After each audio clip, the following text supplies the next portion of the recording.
In the continuation of the last video, we were discussing about the basic structure doctrine and how it got evolved in the Keshavananda Bharati case. देखिए, जो basic structure का जो doctrine था ये evolve होता है Keshavananda Bharati case में और इसकी खुद की एक कहानी है. ठीक है, कहानी है इन द सेंस दैट कि इसकी शुरुआत होती है 1951 से लेकर. ठीक है, Shankari Prasad versus union of India case से लेकर तो केशवानंद भारती केस पे भी कहानी ख़त्म नहीं होती है. इसके बाद कहानी जाती है Minerva mill versus union of India 1980 के केस तक है. तो बेसिक आइडिया इज़ दैट कि अभी हम आगे वो कहानी समझेंगे. हमें अभी के लिए सिर्फ इतना समझना है कि बेसिक स्ट्रक्चर डॉक्ट्रिन जो है ये सुप्रीम कोर्ट ने केशवानंद भारती केस में इंट्रोड्यूस किया था. इसके अकॉर्डिंग एक हमेशा से टसल बनी हुई थी. ठीक है, टसल ये थी कि क्या सुप्रीम कोर्ट मतलब टसल ये थी कि क्या पार्लियामेंट कॉन्स्टिट्यूशन का कोई भी पार्ट अमेंड कर सकता है या नहीं कर सकता. अभी मैं आपको थोड़ा सा कॉन्स्टिट्यूशन आर्टिकल्स बता देती हूँ.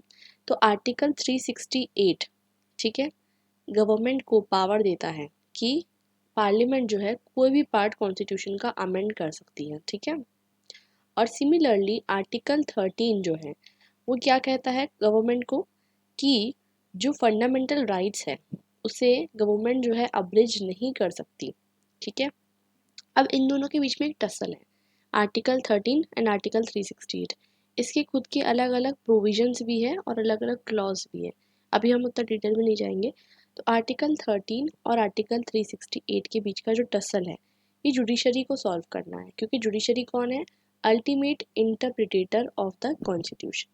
अब इसी के चलते बहुत सारे केसेस जो है जुडिशरी के सामने आते हैं. उसमें से एक केस रहता है Keshavananda Bharati case versus union of India. Keshavananda Bharati case versus State of Kerala था वैसे तो, बट इसका जो जजमेंट आता है ये बहुत इंपॉर्टेंट होता है. क्यों इंपॉर्टेंट होता है? देखिए, इम्पॉर्टेंट इसलिए होता है क्योंकि सुप्रीम कोर्ट ने उस टाइम पे एक ऐसा प्रोविज़न निकाला था जो अभी तक के वैलिड है. अक्सर सुप्रीम कोर्ट क्या करती है, ठीक है, सुप्रीम कोर्ट अपनी रूलिंग्स जो होती है ना पहले की उसको ओवर रूल कर देती है.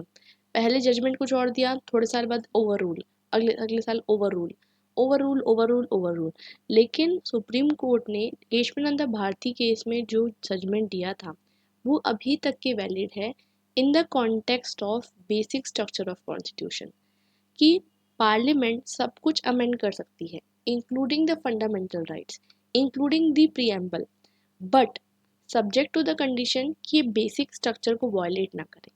Now what are the basic structure, ये जुडिशरी ने नहीं बताया. ठीक है, जब भी कोई नया केस आता है उसमें वो बताती है कि क्या ये बेसिक स्ट्रक्चर है या नहीं है. अभी तक के हमें इतना पता चला है कि क्या क्या चीज़ें बेसिक स्ट्रक्चर है. एक supremacy of constitution basic structure है, republican and democratic form of government basic structure है, secular character of state basic structure है. ठीक है, ये सब बेसिक स्ट्रक्चर है जिसको पार्लियामेंट भी जो है अमेंड नहीं कर सकती. और केशवानंद भारती केस में ये भी कहा गया, इम्पॉर्टेंट चीज़ थी कि प्रीएम्बल जो है वो कॉन्स्टिट्यूशन का पार्ट है. हमेशा से ये थोड़ा सा कश्मकश बनी हुई थी कि क्या प्रीएम्बल कॉन्स्टिट्यूशन का पार्ट है या नहीं है. ठीक है, पहले बोला गया कि नहीं पार्ट नहीं है, फिर बोला गया पार्ट है, फिर बोला गया पार्ट नहीं है. ठीक है, तो यही कन्फ्यूजन चल रहा था. फिर फाइनली केशवानंद भारती केस में कहा गया कि नहीं, ये पार्ट है लेकिन ये जस्टिसिएबल नहीं है. ठीक है, इसके बेसिस पे आप जस्टिस मांगने नहीं जा सकते. ठीक है, it is not justiciable in itself. ठीक है, अब प्रियम्बल की खुद की अपनी एक बहुत बड़ी कहानी है. बेरूबारी केस से शुरू होती है इसकी कहानी. तो कोर्ट ने ही कहा था कि प्रियम्बल फ्रेमर्स के माइंड में था और ये पार्ट ऑफ कॉन्स्टिट्यूशन नहीं है. ठीक है, बेरूबारी केस में क्या कहा गया? Preamble not a part of constitution. ठीक है, बाद में Sajjan Singh versus State of Rajasthan में क्या कहा गया कि प्रियम्बल जो है बहुत सोच समझ के बनाया गया है और इसलिए जो है ये पार्ट ऑफ कॉन्स्टिट्यूशन है. ठीक है, फिर गोलकनाथ केस में क्या कहा गया कि प्रियम्बल ना केवल एक पार्ट है बल्कि ये इटर्नल और अनअल्टर्ड पार्ट है, सोल है कॉन्स्टिट्यूशन का. इसको आप जजमेंट मतलब इसको चैलेंज नहीं कर सकते. जस्टिस हिदायतुल्लाह ने कहा था कि ये प्रियम्बल क्या है? It is a declaration of our faith in believe in certain fundamentals of national life. आप इसको चेंज नहीं कर सकते. तो दीज थ्री केसेस अब समझ रहे हो आप. पहले पहले तो बोला जा रहा है कि पार्ट नहीं है, फिर कहा जा रहा है पार्ट है, फिर कहा जा रहा है इटर्नल पार्ट है. फिर उसके बाद क्या होता है समझिए, उसके बाद ये होता है कि भारतीय चंद्र भवन वर्सेस स्टेट ऑफ मैसूर में ये बताया जाता है कि प्रियम्बल का ऑब्जेक्टिव जो है वो डीपीएसपी के साथ और फंडामेंटल राइट्स के साथ समझा जा सकता है। अब क्वेश्चन ये उठा कि अगर ये पार्ट है प्रियम्बल प्रियम्बल अगर कॉन्स्टिट्यूशन का पार्ट है तो क्या इसे अल्टर किया जा सकता है। अब ये क्वेश्चन को आंसर करने के लिए Keshavananda Bharati case versus State of Kerala 1973 में ये जजमेंट आता है कि ये पार्ट है कॉन्स्टिट्यूशन का, इसे अमेंड भी किया जा सकता है, लेकिन इसको अमेंड किया जा सकता है, डिस्ट्रॉय नहीं किया जा सकता। मतलब ये है कि प्रियम्बल के अंदर जो बेसिक स्ट्रक्चर है, जैसे कि कुछ आइडियाज़ है, जैसे कि डेमोक्रेसी, जस्टिस, लिबर्टी, इक्वालिटी, ये सब आइडियाज़ आप हटा नहीं सकते, ठीक है। तो इसलिए आपको देखने को मिलता है 1976 में 42nd कॉन्स्टिट्यूशनल अमेंडमेंट के थ्रू जब इमरजेंसी लगी हुई थी तो इंदिरा गांधी गवर्नमेंट ने क्या किया, दो तीन वर्ड्स ऐड किए। एक वर्ड ऐड किया socialist, secular and unity of the nation, ठीक है। लेकिन जो एग्जिस्टिंग वर्ड्स थे ना उसको हटाया नहीं गया, ठीक है। तो इट मीन्स दैट कि पार्लियामेंट अमेंड तो कर सकता है प्रीएम्बल को बट डिस्ट्रॉय नहीं कर सकता। There is a difference. अब टाइम एंड अगेन जो है पार्लियामेंट सुप्रीम कोर्ट ने अलग अलग इंटरप्रेट किया है कि क्या क्या चीज़ें बेसिक स्ट्रक्चर का पार्ट है जिसको मतलब अमेंड नहीं किया जा सकता। बहुत सारी चीज़ें हैं जैसे कि federal and secular character of constitution, separation of power, welfare state का concept, unity and integrity of the nation, justice का, लिबर्टी का आइडिया, इक्वालिटी का आइडिया, ये सब कुछ जो है ये अमेंड नहीं किया जा सकता। अब देखिए होता क्या है, अभी मैं आपको इसको प्रॉपरली मैं आपको नेक्स्ट इसमें जो चैप्टर आने वाला है इसमें एक पूरा डिटेल में इसके बारे में डिस्कशन है, तब मैं आपको अच्छे से समझाऊंगी। अभी हमको इतना समझना है कि 1976 में मतलब 1975 में इमरजेंसी लगती है तकरीबन 18 मंथ्स के लिए। तो ये जो इमरजेंसी का पीरियड होता है इसमें 42nd कॉन्स्टिट्यूशनल अमेंडमेंट पास होता है, इसे हम मिनी कॉन्स्टिट्यूशन भी कहते हैं। इसके तहत आप देखेंगे कि आर्टिकल बहुत सारे आर्टिकल में चेंजेस लाए गए, ठीक है। बहुत सारे आर्टिकल्स में चेंजेस लाए गए, बहुत सारे इसमें अमेंडमेंट्स किए गए कॉन्स्टिट्यूशन में, ठीक है। और अगर हम देखें तो ये आर्टिकल पर्टिकुलरली 368 जो आर्टिकल था, 368 मैंने आपको कहा था कि बताता है कि पार्लियामेंट के पास पावर है। 368 आर्टिकल के अंदर दो क्लॉज ऐड किए गए, ठीक है। दो क्लॉज ऐड किए गए, वो क्लॉज था क्लॉज 4 एंड क्लॉज 5। इसके तहत क्या बोला गया कि पार्लियामेंट के पास एब्सोल्यूट पावर है, वो कोई भी पार्ट कॉन्स्टिट्यूशन का इंक्लूडिंग फंडामेंटल राइट्स अमेंड कर सकती है, ठीक है। दूसरी चीज कि ये जो अमेंडमेंट है ये जुडिशरी भी चैलेंज नहीं कर सकती, ठीक है। तो भाई जुडिशरी ने बोला भाई ऐसा तो मैं करने दूंगा नहीं, ठीक है। जब ये हो गया, ठीक है, सब हो चुका, खत्म हो चुका, इमरजेंसी खत्म हो गई। मिनेरवा मिल वर्सेस यूनियन ऑफ इंडिया का 1980 में केस हुआ। उसमें सुप्रीम कोर्ट ने फैसला सुनाया कि ये जो 368 आर्टिकल था उसको गवर्नमेंट कह रही सुप्रीम कोर्ट ने ओवर रूल कर दिया, हटा दिया। और जजेस की जो मेजोरिटी बैठती है, 5 लोगों की जजेस की मेजोरिटी बैठी थी, उसमें से 4 जजेस ने इसको जो है स्ट्रक डाउन किया। यानी आर्टिकल 368 में से फोर्थ और फिफ्थ क्लॉज को रिमूव कर दिया गया और कहा गया कि कोई पार्लियामेंट के पास एब्सोल्यूट पावर नहीं है कि वो चेंज कर सकती है, ठीक है। और बेसिक स्ट्रक्चर डॉक्ट्रिन को उन्होंने वहाँ पर भी जो है सेम जो है रखा। और मेन जो उस टाइम पे जस्टिस थे, चंद्रचूड़ नाम था उनका, उन्होंने जो है बेसिकली 42nd कॉन्स्टिट्यूशनल अमेंडमेंट में जो भी चीज़ें प्रोविजंस इंट्रोड्यूस किए गए थे, जो प्रोविजंस बाद की गवर्नमेंट ने रिपील नहीं किए थे, वो सारे प्रोविजन को उन्होंने ख़त्म कर दिया, ठीक है। तो this was a journey and इसको हम थोड़ा और डिटेल में पढ़ेंगे, ठीक है।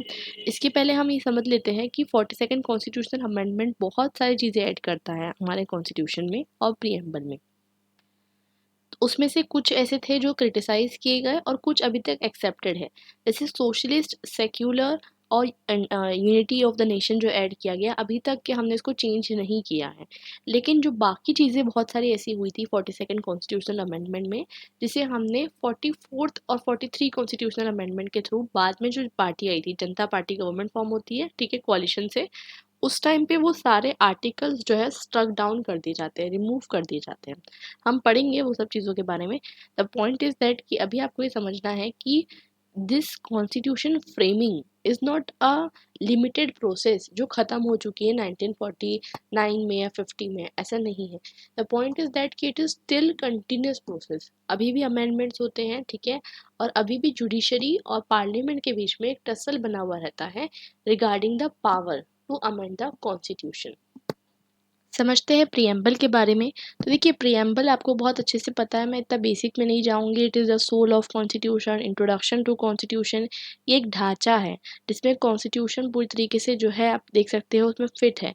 आप एक तरीके से कह सकते हैं ये सोल है, जिससे आप जब इसको पढ़ते हैं तो आपको इसके जो फ्रेमर्स हैं उनकी आइडियोलॉजी क्या है वो आपको समझ में आती है, ठीक है। क्योंकि किसी भी समझ लीजिए पर्सन के लिए पॉसिबल नहीं है कि वो इतना बड़ा कॉन्स्टिट्यूशन पढ़े। अगर वो प्रियम्बल ही पढ़ ले तो उसको समझ में आ जाएगा कि कॉन्स्टिट्यूशन का जिस्ट क्या है, क्रक्स क्या है, ठीक है। और कॉन्स्टिट्यूशन में मैं अभी आपको प्रियम्बल बता देती हूँ, टेक्स्ट। तो ये टेक्स्ट है प्रियम्बल का, we the people of India. देखिए इसमें हर एक वर्ड का मीनिंग है। We the people of India, इसका मतलब ये है कि कॉन्स्टिट्यूशन हम अपने आप को खुद दे रहे हैं, ठीक है। Having solemnly resolve to constitute India into a sovereign socialist secular democratic republic. Now every word had its own meaning. We will understand those words to secure all its citizens what justice, social, economic and political. See आपने अगर political theory concepts and debates वाला मेरा explanation देखा है, we are going to discuss justice over there and we have already discuss liberty and equality. So liberty of thought, expression, belief, faith and worship. इसके अलावा equality of status and opportunity.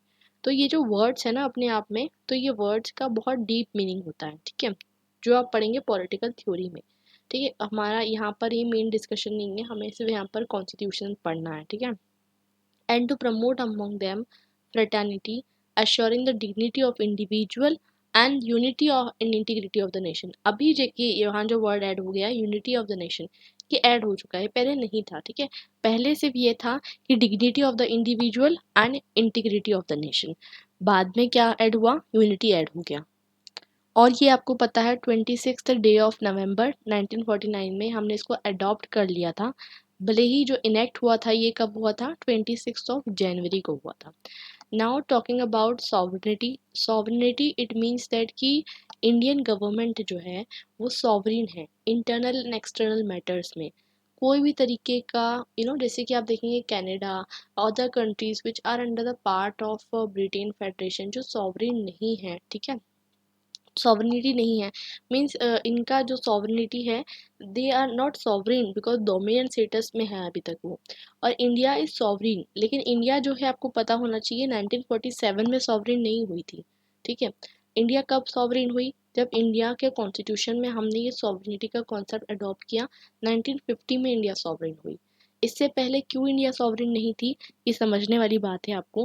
क्योंकि India का जो Indian independence act पास हुआ था 1947 में, वो India को बोलता है कि इंडिया को क्या मिला है, स्टेटस मिला है डोमिनियन का इन द कॉमनवेल्थ नेशंस, ठीक है। अब हम हमारा जो स्टेटस था मतलब इंडिपेंडेंस के बाद वो क्या थे, हम लोग डोमिनियन थे according to the legal terms, हम डोमिनियन स्टेटस पे थे। उसके बाद जब 1950 में कॉन्स्टिट्यूशन पास होता है तब जाकर हमें जो है एक सॉवरेनिटी का जो है स्टेटस मिलता है, ठीक है। सॉवरेनिटी का आप मतलब समझते हैं, मैं आपको इतना डिटेल में जाके यहाँ पर नहीं बताने वाली हूँ। तो I hope it is very clear to you now. Now talking about other ideals like socialist. तो ये सोशलिस्ट टर्म जो है 1976 में ऐड हुआ। और आई होप अपने 12th क्लास में आपकी कोल्ड वार एरा पढ़ा होगा आपने, सोशलिज्म एंड कैपिटलिज्म के बीच में पूरा डिबेट पॉलिटिकल थ्योरी में सेमेस्टर 1 में पढ़ा होगा। और अब आपके पास पूरी अंडरस्टैंडिंग है सोशलिज्म और कैपिटलिज्म की, ये मैं एज्यूम कर रही हूँ। तो सोशलिज्म आपको पता है एक इकोनॉमिक सिस्टम है, लेकिन हमारी कंट्री में जो सोशलिस्ट वर्ड प्रियम्बल में ऐड किया गया है, it is not in the context of दो दैट पर्टिकुलर इकोनॉमी। हमने कोई भी तरीके की आइडियोलॉजी नहीं अपनाई है इन terms of what, in terms of socialist ideology हमने इकोनॉमी में नहीं अपनाई है। हमने जो ये जो वर्ड ऐड किया है सोशलिस्ट, ये कहाँ पर रिफ्लेक्ट होता है, ये वर्ड रिफ्लेक्ट होता है हमारे आर्टिकल 38, 39, 40, 41, 42, 43, 45, ये जो DPSP है इसमें ये रिफ्लेक्ट होता है, ठीक है।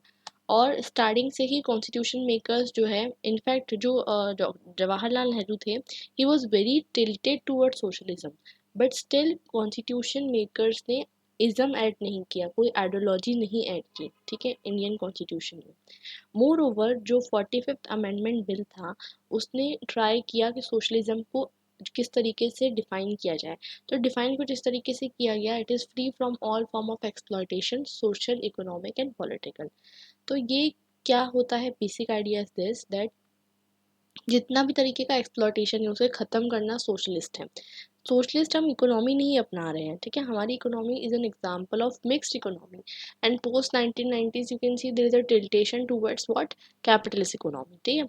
सो इंडिया की मिक्स इकोनॉमी है, और Nakara versus union of India 1983 में सुप्रीम कोर्ट ने जजमेंट दे दिया था कि इंडिया के अंदर जो सोशलिज्म है, it is not only about political socialism, it is not about democratic socialism, it is also about मतलब इट इज़ अबाउट सोसाइटी में जो इनक्वालिटीज है उसको ख़त्म करने वाला सोशलिज्म है। मतलब Indian socialism is a blend of Marxism and Gandhism, leaning heavily towards Gandhi socialism. देखिए गांधी जी के जो आइडियाज़ थे, it can be it can be told to be socialist, it can be categorise as Marxist, it can also be categorise as anarchist, ठीक है। तो गांधी जी के ideas की तरफ हमारा टिल्टेशन ज़्यादा है कंपेयर टू मार्क्सिस्ट आइडियाज़, ठीक है। तो हमारा जो सोशलिज्म है, it is the combination of both of them, but there is a tiltation towards Gandhi and socialism.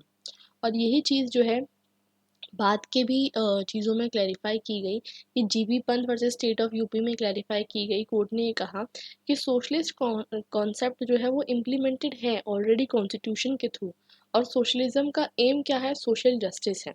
It is not about making an economy जो सोशलिस्ट प्रिंसिपल पे चलती है, ठीक है।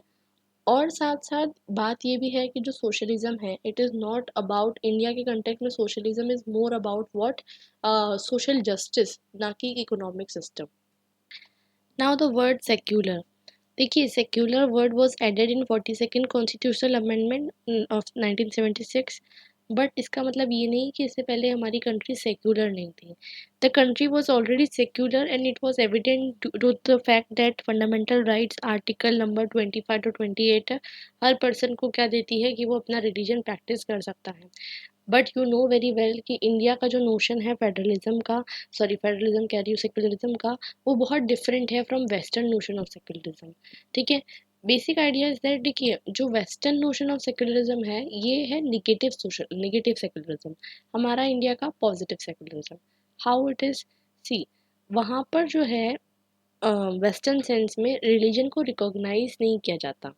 इट मीन्स दैट वो ये कहते हैं कि अगर रिलीजन एंड अगर कोई लॉ दोनों स्ट्राइक कर रहे हैं, तो रिलीजन की उनके पास कोई वैल्यू नहीं है, they do not recognise religion officially, ठीक है, इन द कंटेक्स्ट। और इंडिया के कंटेक्स्ट में it is more of like कि आप रिलीजन को रिकॉग्नाइज करते हो, आप रिलीजन को ऑल्टर भी करते हो, ठीक है, इन टर्म्स ऑफ, जैसे कि आपने देखा कि अनटचेबिलिटी एक्ट पास हुआ, या फिर women divorce act, Hindu remarriage act, या सती एबॉलिशन एक्ट, जितने भी एक्ट पास हुए, तो पर्टिकुलरली रिलीजन के नॉर्म्स को अल्टर भी किया जा सकता है इन इंडियन कॉन्टेक्स्ट, ठीक है। और इंडिया के कॉन्टेक्स्ट में इन, बिकॉज इंडिया के कॉन्टेक्स्ट में देर इज़ नो, आप कहेंगे यूसीसी एज ऑफ नाउ, ठीक है, यूनिफॉर्म सिविल कोड। तो इंडिया के अंदर different people are governed according to their own religious laws. So India is positively secular, ठीक है, means we recognise the fact कि डिफरेंट लोग डिफरेंट रिलीजन फॉलो कर रहे हैं, बट इंडिया और इंडिया के गवर्नमेंट जो है, it has the right to interfere in any religion अगर वो सोशल जस्टिस इंश्योर करना चाहती है, ठीक है। It is not like western notion of secularism. Western notion of secularism does not recognise कि आपके रिलीजन क्या है and what is our religion practices, you just have to conform with the norm of the state. इसी को बहुत अच्छे से doctor Radhakrishna अपने लेक्चर में बताते हैं, द रिकवरी ऑफ फेथ 1956। वो बताते हैं कि इंडियन सेक्युलरिज्म कैसा है। जब इंडिया को हम कहते हैं to be a secular state, It does not mean that we reject the reality of an unseen spirit or the relevance of religion to a life or that we exalt in religion. मतलब हम ये नहीं कह रहे हैं कि religion की कोई वैल्यू नहीं है, या फिर हम ये कह रहे हैं कि कोई religion हम फॉलो नहीं करते, बट हम ये कह रहे हैं कि religion in India, Indian context is about कि सारे रिलीजन को इक्वली ट्रीट किया जाए and there should be no state religion. ठीक है, that is all about what Indian secularism.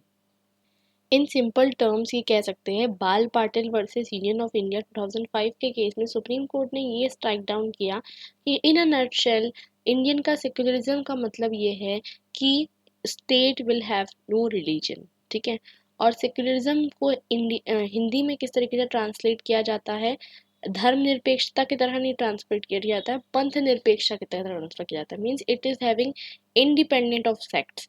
Sect मतलब पंथ, आपको पता है ना, डिफरेंट पंथ में डिवाइड हो जाना, तो उसके पंथ निरपेक्षता की बात होती है, ना कि धर्म निरपेक्षता की बात होती है. ठीक है, तो ये एक समझने वाली बात है कि इंडियन कॉन्टेक्स्ट भी जो है किसको फॉलो करता है. इंडियन कॉन्टेक्स्ट इसको नहीं फॉलो करता that India would not you know, India के अंदर रिलीजन और स्टेट म्यूचुअली एक्सक्लूसिव नहीं है. ये बात आपको समझनी है, म्यूचुअली एक्सक्लूसिव नहीं है. इट मीन्स दैट कि रिलीजन और स्टेट अलग अलग नहीं है. State can interfere in the matters of religion for the purpose of ensuring social justice and equality.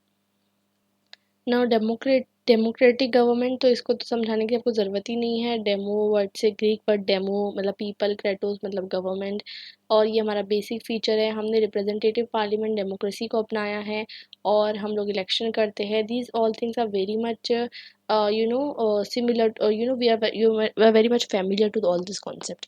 देखिए, there are various forms of democratic government. Democratic government could be parliamentary, could be presidential, could be semi presidential, but हमने parliamentary form of government को अपनाया. क्यों अपनाया? There are reason for that. क्योंकि Britishers हमारे India पे rule कर रहे थे and Britishers had a parliamentary form of government. So we were more familiar with that of a parliamentary form of government rather than a presidential form of government. So we adopted a parliamentary form of government. लेकिन क्या इसका मतलब ये है कि India का parliamentary form of government is same as the Britain parliamentary form of government? तो answer is no. India का parliamentary form of government different है. क्यों डिफरेंट है? बिकॉज ब्रिटेन के अंदर the parliament is supreme. Parliament is very supreme in the sense that कि judiciary उसके ऊपर नहीं आती. ठीक है, और इंडिया के केस में ऐसा नहीं है. इंडिया के केस में there is a check and balance.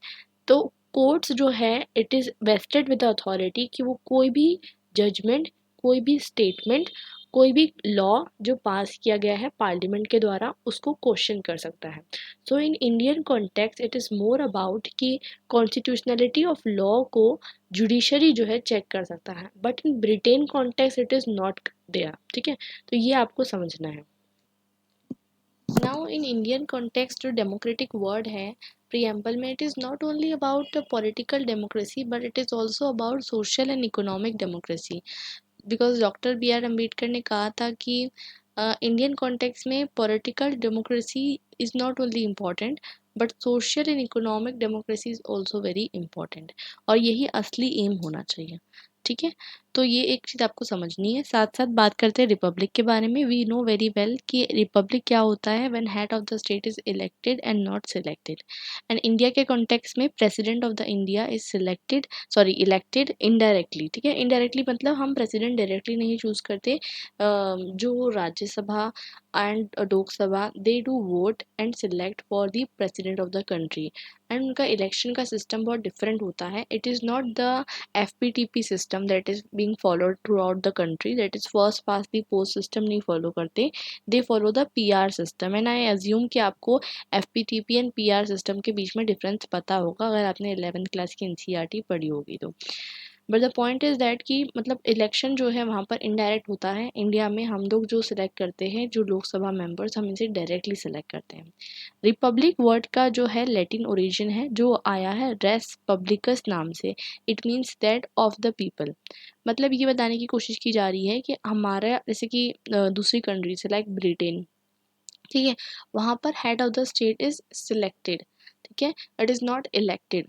तो ये वो रिपब्लिक नहीं कह सकती अपने आप को, बट हम क्या कह सकते हैं, रिपब्लिक कह सकते हैं, बिकॉज हमारा स्टेट का जो हेड है it is not a religious leader या कोई हेरिडेटरी किंग नहीं है। हमारा लीडर कौन है, हमारा लीडर जो है इलेक्ट होता है। टॉकिंग अबाउट जस्टिस, तो justice is above all other principle, ठीक है, लिबर्टी, इक्वालिटी एंड फ्रेटर्निटी, ये सब बात की बात है। जस्टिस, न्याय सबसे ज़्यादा इम्पॉर्टेंट चीज़ है, और social, economic and political justice की बात यहाँ पर की जा रही है। और जस्टिस इन टर्म्स ऑफ, ये जस्टिस का आइडिया सिर्फ प्रियम्बल में नहीं है, ये फंडामेंटल राइट्स में भी आपको देखने को मिलेगा और डीपीएसपी में भी देखने को मिलेगा। अगर आप डिफरेंट आर्टिकल्स को समझना चाहते हैं तो article 38 and 39 primarily social justice से डील करता है। इसमें वो ये कहता है कि स्टेट को इंश्योर करना है कि सोशल, पॉलिटिकल, इकोनॉमिक जस्टिस हो, और साथ साथ राइट टू वर्क भी जो है स्टेट को इंश्योर करना है। फिर 42nd कॉन्स्टिट्यूशनल अमेंडमेंट में जो ऐड किया गया 39 आर्टिकल का क्लॉज नंबर ए, उसके अंदर right to free legal aid भी ऐड किया गया अंडर आर्टिकल 39, तो ये भी सोशल जस्टिस का पार्ट है। मोर ओवर आर्टिकल 23 एंड 24 जो कि फंडामेंटल राइट्स है वो भी सोशल जस्टिस के लिए डायरेक्टेड है। आर्टिकल 23 ह्यूमन बींग्स को ट्रैफिकिंग से बचाता है।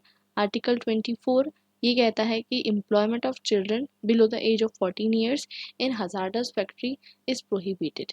सो ये दोनों भी कहीं ना कहीं सोशल जस्टिस को इंश्योर कर रहे हैं। आर्टिकल 14 से लेकर आर्टिकल 18 तक भी सोशल जस्टिस को इंश्योर कर रहे हैं। देखा जाए तो कॉन्स्टिट्यूशन में जितने भी फंडामेंटल राइट्स हैं आप उनको सबको जस्टिस के लिए जो है कंसिडर कर सकते हैं, बट स्पेसिफिकली हम इसे कंसिडर करते हैं क्योंकि these are the most explicitly one. So this is how it works. Now talking about liberty. तो liberty means there are absence of restraints. So there should be no restraint. किसी भी तरीके का restraint नहीं होना चाहिए. That is what liberty is. हमने political theory में बहुत ज़्यादा लिबर्टी समझी है। अगर आपने नहीं समझी है आप जाकर उसे चेकआउट करिए। तो लिबर्टी इन इंडियन कॉन्टेक्स्ट अगर हम देखें तो liberty is positive liberty also and negative liberty also.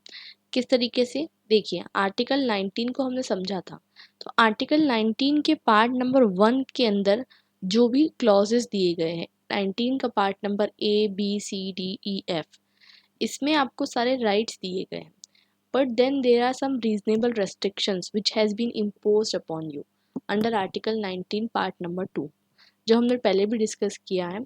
उसमें यह है कि आपके ऊपर स्टेट जो है किसी भी तरीके का रेस्ट्रिक्शन लगा सकता है ऑन द बेसिस ऑफ, अगर स्टेट को अपनी खुद की सिक्योरिटी मेंटेन करनी है, दूसरे स्टेट के साथ फ्रेंडली रिलेशन बना के रखने हैं, पब्लिक ऑर्डर मेंटेन करना है, डिसेंसी, मॉरलिटी, या फिर कंटेम्प्ट ऑफ कोर्ट, डिफेमेशन या इंसाइटमेंट टू एन ऑफेंस, ये सारे क्या है, एक्सेप्शनल केसेस हैं। ठीक है, इसमें आपके ऊपर स्टेट जो है रीजनेबल रेस्ट्रिक्शंस लगा सकता है। सो इट मीन्स दैट कि आपकी फ्रीडम क्या है, एब्सोल्यूट नहीं है। मोर ओवर बात करते हैं इक्वालिटी की। इक्वालिटी इज मीन्स की एब्सेंस ऑफ स्पेशल प्रिविलेजेस। ठीक है, positive notion of equality means providing adequate opportunities. अब देखिए इक्वालिटी के दो कंसेप्शन है। इक्वालिटी जब अगर आपने पढ़ा है पॉलिटिकल थ्योरी में, so we have discussed the positive notion of equality and the negative notion of equality. देखिए अगर आप सभी को इक्वल अपॉर्चुनिटीज़ प्रोवाइड कर रहे हैं तो ये पॉजिटिव नोशन ऑफ इक्वालिटी है। मतलब आप ये देख रहे हैं जैसे कि कुछ कास्ट, कुछ क्लास और कुछ ग्रुप ऑफ पीपल हो सकता है कि इक्वल नहीं है, तो आप वो चीज़ को रिकॉग्नाइज कर रहे हैं और ये देख रहे हैं कि जो लोग इक्वल्स नहीं हैं उन्हें आप ऊपर लाने के लिए सोसाइटी में अफर्मेटिव एक्शन और प्रोटेक्टिव डिस्क्रिमिनेशन प्रोवाइड कर रहे हैं।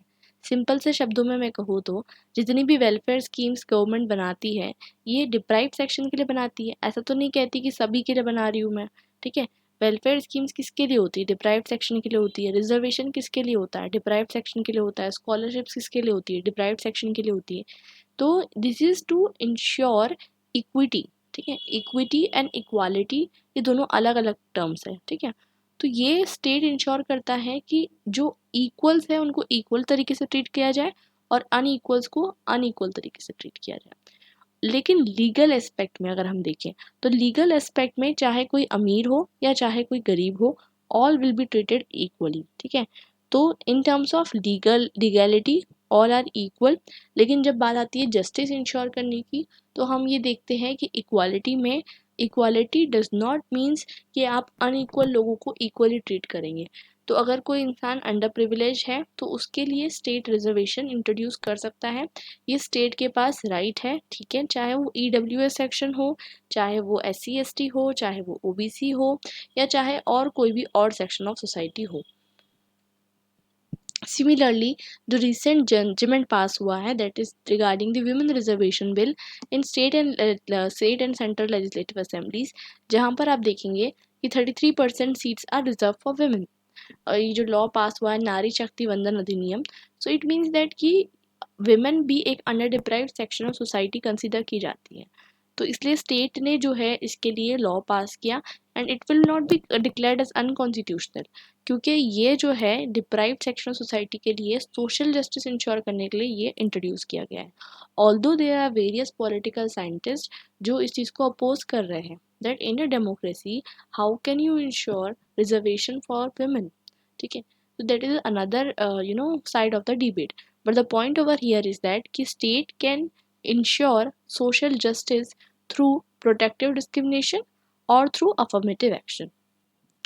अगर हम बात करें फ्रेटर्निटी एंड डिग्निटी की तो सबसे इम्पॉर्टेंट चीज़ ये है कि जितनी भी बड़ी बड़ी बातें आप कर लीजिए, लेकिन जब तक कि आप फ्रेटर्निटी को प्रमोट नहीं करेंगे, एक देश में अगर रहना है तो देश में रहने के लिए there is a need of fraternity, एक ब्रदरहुडनेस।